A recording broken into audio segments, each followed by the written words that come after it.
Hey guys, it's Al Washington, and welcome to my Mystical Laws podcast. I am here with writer, producer, and director Trav Akbar for the upcoming horror film, The Role. Trav, if you want to go ahead and introduce yourself to everybody.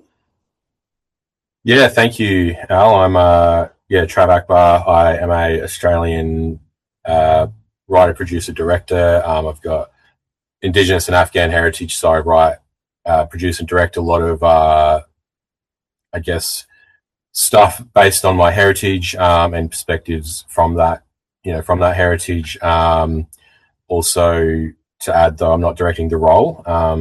In terms of the role. I've got a mate who's a filmmaker, and he's from the disabled community, and he's constantly been overlooked as a filmmaker. And he's been in the industry longer than me and has supported me on a lot of stuff and taught me a lot of stuff. So a part of this film, as much as I was inspired to write it for Right. specific reasons, in terms of handing it off as a director, I wanted to give him something that we could do together, and he could direct and make that achievement. Okay, absolutely. I hear that. So that's what was going to my first question. So, what what inspired you guys to actually create the role? I mean, based off, like I said, with the vampire and the dark tone, what inspired you to do Yeah. that? So I'm, as a as a creative, I'm really inspired by a lot of, I guess, modern day happenings around us. In particular, obviously, like I said, my identity and heritage kind of inspires a lot of what I do. But I also, I'm not contained to my indigeneity or anything like that. So I also look to a lot of political things to write about, and a lot of social things that I see happening that I will write about, just to help me kind of understand them, or process them in my own way. So the role in particular has been, I guess, in the works in a different way for quite a long time. I had this concept of a method actor moving into a place of solitude to prepare for a role and kind of losing their identity. And I never was able to put a, a full theme onto that, I guess. Like, Right. I don't just want to write it to write it. I want to write it to address something, in my mind. Mhm. And, at the beginning, it was like moving into a serial killer's, apartment or something like that. And Right. there was all this serial killer coming out on TV, like Monster and stuff like that. But eventually, yeah, but I kind of dropped the idea because I was like, oh, I just can't really nail the theme I want. And then we've been reading a lot about the manosphere and, I guess, looks maxing and all these kind of online trends and stuff like that. And influences and whatnot. And I felt, like that's a great kind of segue to this character of, like, he used to be this big kind of deal when he was younger. He's kind of lost that now. But he's been given this kind of opportunity to reinvent himself. And he's got to find something that, he can be inspired by and influenced by to create this character. And then the question became, how deep does that go? And how, I guess, how much can you lose yourself to something that you're trying to be, inauthentically? Like, how far do you go before it becomes you? Right. I guess. Yeah, Yeah. I get that. I definitely get that. That actually makes sense. So with that being said, how was the casting process? How was it casting your main lead, Steve? Yeah. So this has been an interesting one, because realistically, we also decided this film would be, I guess, a way to support ourselves as filmmakers moving on from, short films to feature film. And Yeah. obviously, the best way to do that, I think, if you're not supported by, studios and stuff like that, is to write something that you can do yourself. So, we've all got, between the producers and I, and the director, we've got heaps of equipment, all this stuff we can. So all we need is a place to film it, and we can easily cast it with locals and stuff. But and while we did I wrote it with my friend Murray Curtis in mind, because he's Right. worked with me on all my stuff.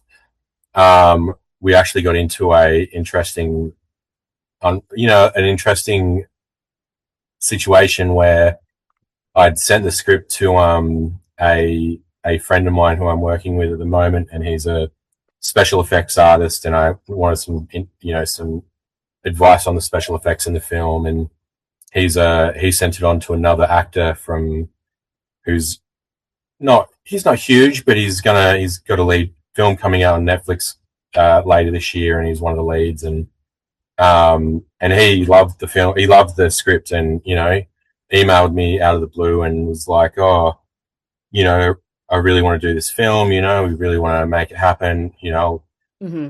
and he's coming to Australia for a feature in next month, so and it just lined up perfectly with our shooting window of September, and he's about to go on a press junket in November, and it would just been great to do that and have this guy whose profile is going to be lifting. And so we had a decision to make because we'd already kind of offered the role to Murray, and then the other actor who I won't name, but like who sent us some sides as well, and we had to talk to Murray and say, look, we've got a situation where we've offered you this role, but we've got like this guy who's given us a really, really great self tape, and it was really incredible what he did Hmm. with it, um, and so we're just going to consider that because the goal of this film is to one of the goals of the film is to support ourselves into feature filmmaking, and having a name actor will help that. Like Right. it just will. So as mates, it was a really hard conversation to have, but as producers, we were kind of obligated to have it. So um, we kind of made Murray have another rehearsal, I guess, and he was very much happy to be a part of a competition now, Right. rather than just be awarded the role, which speaks a lot to his character. And we kind of felt like both his rehearsal and the audition tape were on par, and so the question came down to what's better for the film, I guess. And on one hand, again, you've got a profile actor, but on the second thing is like it's micro budget, and if we bring him down after his other shoot in August to shoot our film in September, but then we need reshoots, like what do we do then? He's on a press junket, he's in Sweden, he's in here, he's like we might not be able to get him back. Right. Um, Yeah. and so we decided to stick with Murray, and I guess just make sure we stuck to the goal of the film, I guess, in terms of making sure we can complete it, as opposed to having a name actor but then not being able to complete it. Well, I mean, overall, like I said, you guys obviously satisfied with the lead, so the one that you chosen. So yeah. Yeah, look, Murray's a great actor. He's Hmm. he's we obviously love him because we keep working with him, but Right. yeah, he is good, and we feel like he'll definitely do the project justice. And he's already putting in the hard work to nail it. So that's it's just good for us. Good. Definitely glad to hear it. Okay, definitely glad to hear it. So with that being said, like while your Kickstarter campaign is taking effect, I mean, how do you balance, like how did you balance capturing the raw on set feel of the movie without giving away like your best narrative twist? Yeah, I think it's a tough one because there are films, I guess, like there are films out there that you just know what they are. You know what I mean? Like Yeah. it's it could be a creature feature, and this person's going to live. They're the lead character. The creature's going to die. All that sort of stuff. But yeah, so I think I think we've got some good twists in there that we haven't put in any of the kind of in any of the yeah. I guess I don't know if I can I swear on this. Like yeah, I was going to say there's some fucked up scenes, and we just Right. it's some real heart wrenching stuff, and some of the feedback we've had is really good to those scenes, and they're not, they really drive the plot and they really drive the film from a visual standpoint, but they're also definitely not what you would expect, I think. So I think in the end, it was kind of easy to say something like, how far do you go? And we know we have these moments that people won't expect. So Yeah. yeah, it's pretty cool. It's pretty nice as a writer to be able to have some of the comments we had, like, I was really, people were really uh, saying, this scene, in one scene in particular, was really felt made them feel disgusting, like, Yeah. and it was, yeah, it was good. It was good. It's good feedback. No, I definitely hear that, like you said, and I'm sure it wasn't easy balancing you as the writer and the producer for this one. Yeah. No, yeah, absolutely. To be honest, I'd actually probably love to direct it, um, but yeah, it's yeah. There's one scene in particular right at the end as well, not the one I just mentioned. I struggled writing it because I didn't want to write it. It Okay, was, why not? Do you mind me asking, Trev? Why not? I know yeah, it's no, difficult. it's Trust just me, it's difficult. no, no, all good. Like Yeah. I again, like I write a lot about my heritage and my and identity and stuff like that, and trauma as well. And there's a character in there, and there was something I repeated. Yeah, I don't want to spoil it, but Yeah, don't, yeah, please don't. No, just yeah, basically, it was just really hard to make this character experience what they experienced in the film, and just because of who they are as a character, and I just felt actually bad for them, and I'm because I'm inventing this narrative and stuff, and but then when I thought of this scene, and I thought of this scene at the time when I was writing, like I was like, oh, this is what I've got to do, and I was like, I don't want to do it, but I was like, that means I have to do it. right, right. Like you've got to go there, and it just works. And then we had a table read the other week and or last week, and one of the notes from that took it a step further from that scene again, and it was like, oh, this is great. Like it just helps complete the story. Um, as opposed to just kind of leaving the audience with like, what happened to that character? We've now got a complete arc, I guess. Not that it wasn't complete, but it was also there was more that we could do. Okay, definitely. I definitely hear that. Okay.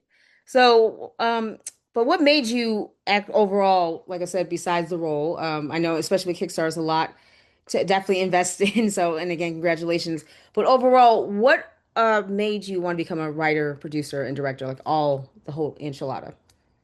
Yeah, so I guess it was part of a plan for me. I've always wanted to be in film, and then I tried getting into film when I grew up in the country, moved to Adelaide, which is one of the capital cities here, in 2007 to get in the film industry and study film, and then turned out for like the most easiest course to get into, you needed to have a show reel, Yeah, and I was like, where I grew up, we didn't sell video cameras or nothing like that, so yeah, it was very much not accessible to me.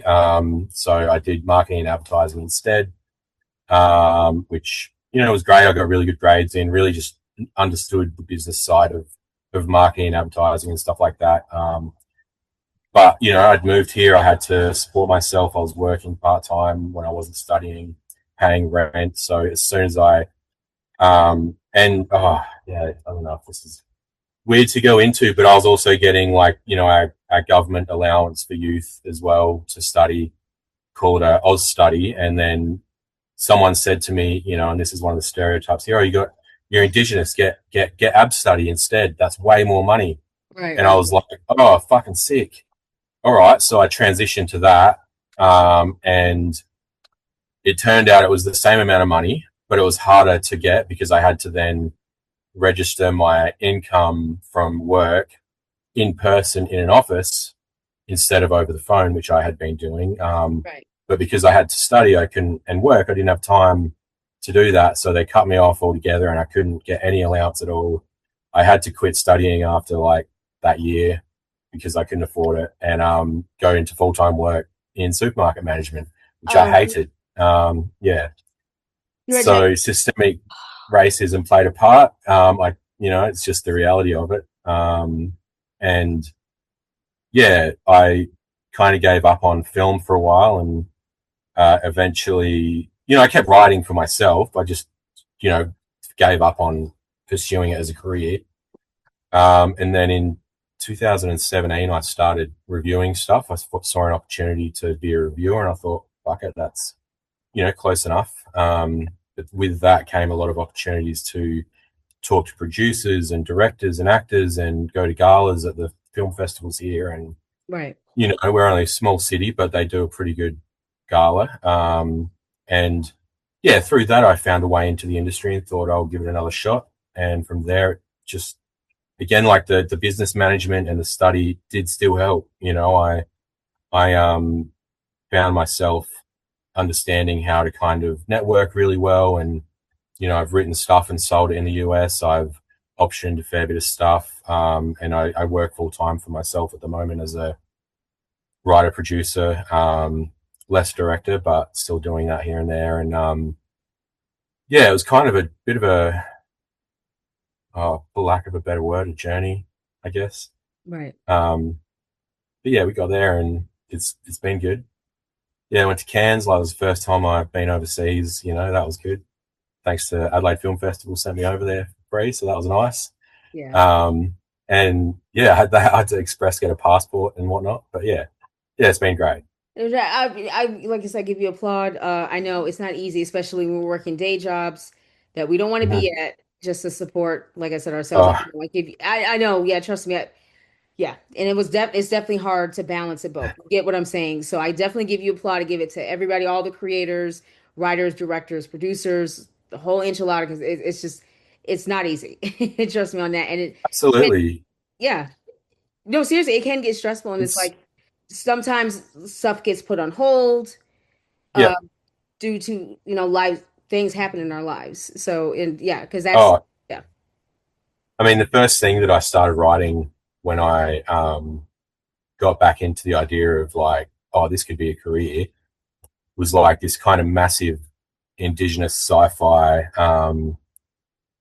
kind of Mad Max but Mad Blacks kind of thing, and it was like this is sick, and I reckon that it will actually travel like universally, and I, you know, as I said, I sold this screenplay Hmm. to a producer, and like, you know, she'd been doing some really great stuff.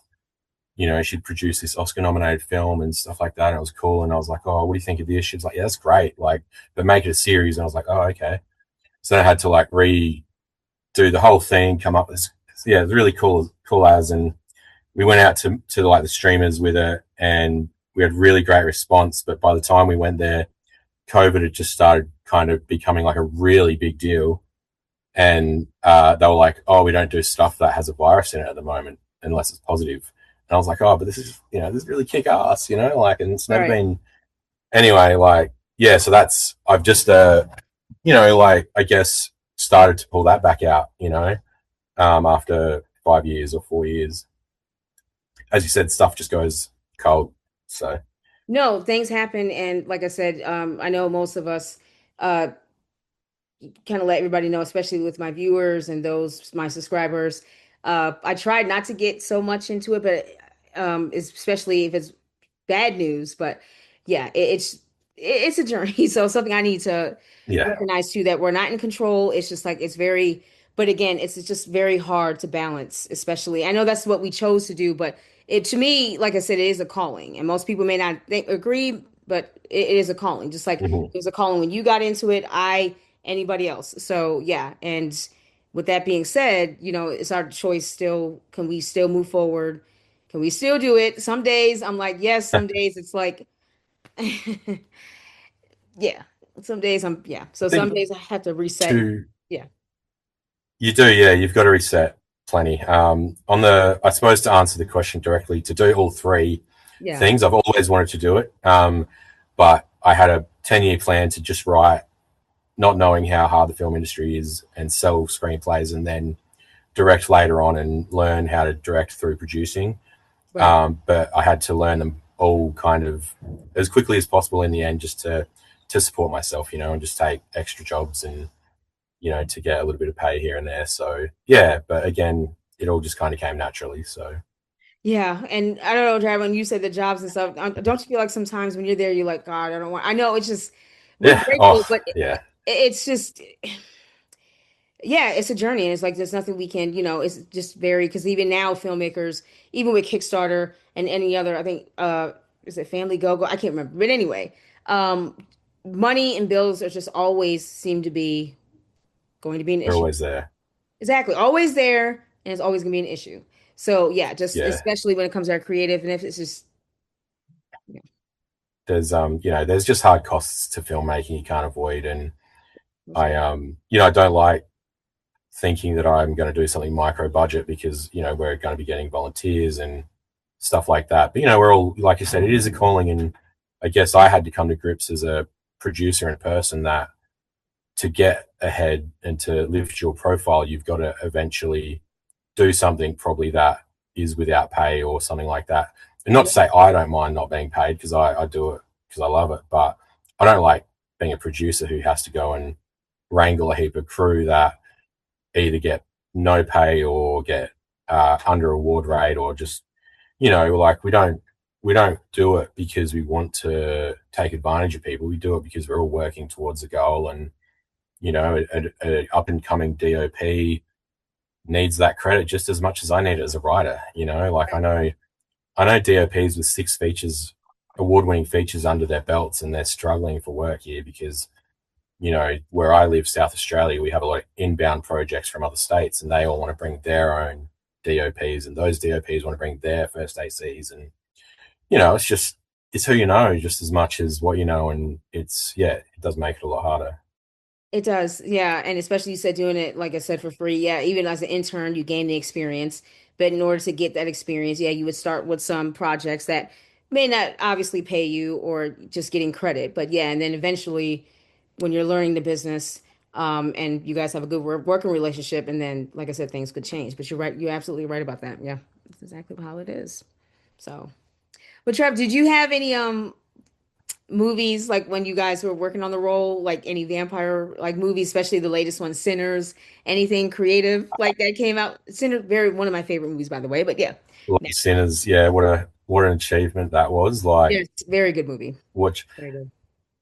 beautifully done. Like, honestly, it looks so great. I'm Yeah, hoping that the Indigenous vampire hunters at the beginning get a spin off. But I hope. Yeah. I've done a bit of work with Indigenous creators in Canada and America, so that's yeah, it's really cool to see that they were there. And then I was kind of hoping they'd make an appearance at the end, but yeah, we'll see a spin off, I think, eventually. So mm, Yeah, no, I love Sinners. I think for me, I was, it's interesting because I think Sinners obviously had so much, like African American identity in it. And for me, this was actually because I have this kind of theory in my head about identity. And, I think we see a lot of white people turning to white supremacy or neo-Nazism because of the lack of industry for them now. Like whiteness is not, it's not a culture, it's not an identity, it's a kind of marketable, I guess, brand, and they're losing that with automation and AI, and everyone's losing their jobs. Like they identify themselves by what they do, and now they're losing that. It's like, what am I? And that's a part of what with the role is like, again, like the actor was like, he had a solid identity as an actor and he's lost that. And so who is he? Who is he as an yeah, actor? And, he eventually transcends that calling. So yeah, for me, I guess creatively in terms of what Sinners was like, Sinners, I think had a beautiful, I guess, it was a beautiful calling to cultural, differences and to African American culture, but also, it spoke to a lot of the things I love writing about, which is like systemic racism and just yeah, racism and whatnot, and identity. So for me, I was kind of addressing the opposite in right. what that was. I think like and I think it's important that films like this come out because like the role because I think it's important that people who are suffering, I guess, from that identity crisis, they understand. Like, if you go far enough back, like everyone's got a culture, like Yeah. again, like that's something that is slightly featured in the role is talking about culture and going that far back. And yeah. Anyway, I'm rambling a bit now. No, you're fine. Absolutely no. This is your turn. This is your turn. Yeah, So. yeah. No, I get lost a bit sometimes. I could talk about it for a long time, but should I? That's the question. Oh God, you're fine. No, and again, like I said, this is your time. You are on the podcast. But yes, Sinners, not No, I just because appreciate it. Oh, you're very welcome. No, not just because it was a black cast. Like I said, it was a natural script. It was just natural, Hmm. different story telling. It wasn't the same kind of most of the vampire stories, to me, in my opinion, kind of just watering down, kind of sound the same. This one definitely with the Sinners had a different, unique voice, especially with the script. The characters were fantastic. Yes. So overall, the tone, the atmosphere. So kudos to Ryan, the director, and Michael B. Jordan, obviously, and just all of them. Yeah. I thought it Yeah. was just fantastic. So yeah, Yeah. absolutely. Yeah, I loved it. I think Michael B. Jordan is a fantastic actor too. Like, absolutely Yeah, deserved all the plaudits. that's right. Um, I've actually written this film with an Indigenous lead. He's a boxer. It's kind of inspired by Creed and all that sort of stuff. And but it's set in Ireland. And we've never had a film where there's been an Aboriginal Australian lead in a international kind of film. And so I wrote this film with that goal and kind of got some cast together and a good director on board who's was at once an A-list Hollywood actor. So Right, right, right. we're trying to take that to market as well, and that will be a big deal if we can get it done. But yeah, much inspired by what Kugler and Michael did with Creed, to be honest. Yeah, Absolutely. Yeah, absolutely. Yeah, yeah. definitely kudos to both of them. Fantastic overall. Trav, do you want to let everybody know where they can find you on your social links? Um, yeah, I'm on Instagram. I'm not very good at it, but Oh, I'm it yeah, can be I a lot. post here and there. I'm on Facebook. Um, I yeah closed my ex account some months ago. Now I'm very much getting towards my burnout with socials at the moment. So No, I understand, Trav. It's a lot, and yeah, I appreciate it. Like I said, because I know but back yeah, in the day, the 20th century, it was hard to get your vision out there, yeah, your film, your song, yeah, everything. so much. I appreciate the technology. I know, but it's a lot, especially when you're posting. So I There's definitely so get what you're much. saying. If you got to take a break, or if you want to hire an intern, or simply hire somebody to do that, yeah, Yeah. it's a lot. Trust me, but yeah, definitely. But It is, yeah. But no, yeah. So Instagram at Trav Akbar, probably the best one just to follow if you want to follow. But okay. no, I appreciate you giving me some space. Yeah. Of course, Trav, absolutely. Yeah. And I definitely want to thank you again for taking the time to come in on my podcast, talking about the new role. So, guys, be on the lookout for it. I'll make sure when I get it out on my social links to check out his Kickstarter campaign for the role, for the new upcoming horror film called The Role. So, definitely when it comes out, and just stay on top and just check it out. So, Yeah. Thank you. oh, you're very welcome, Trav. Okay, you guys all have a good night and definitely enjoy your 4th of July weekend. Be safe, and I'll see you guys next time.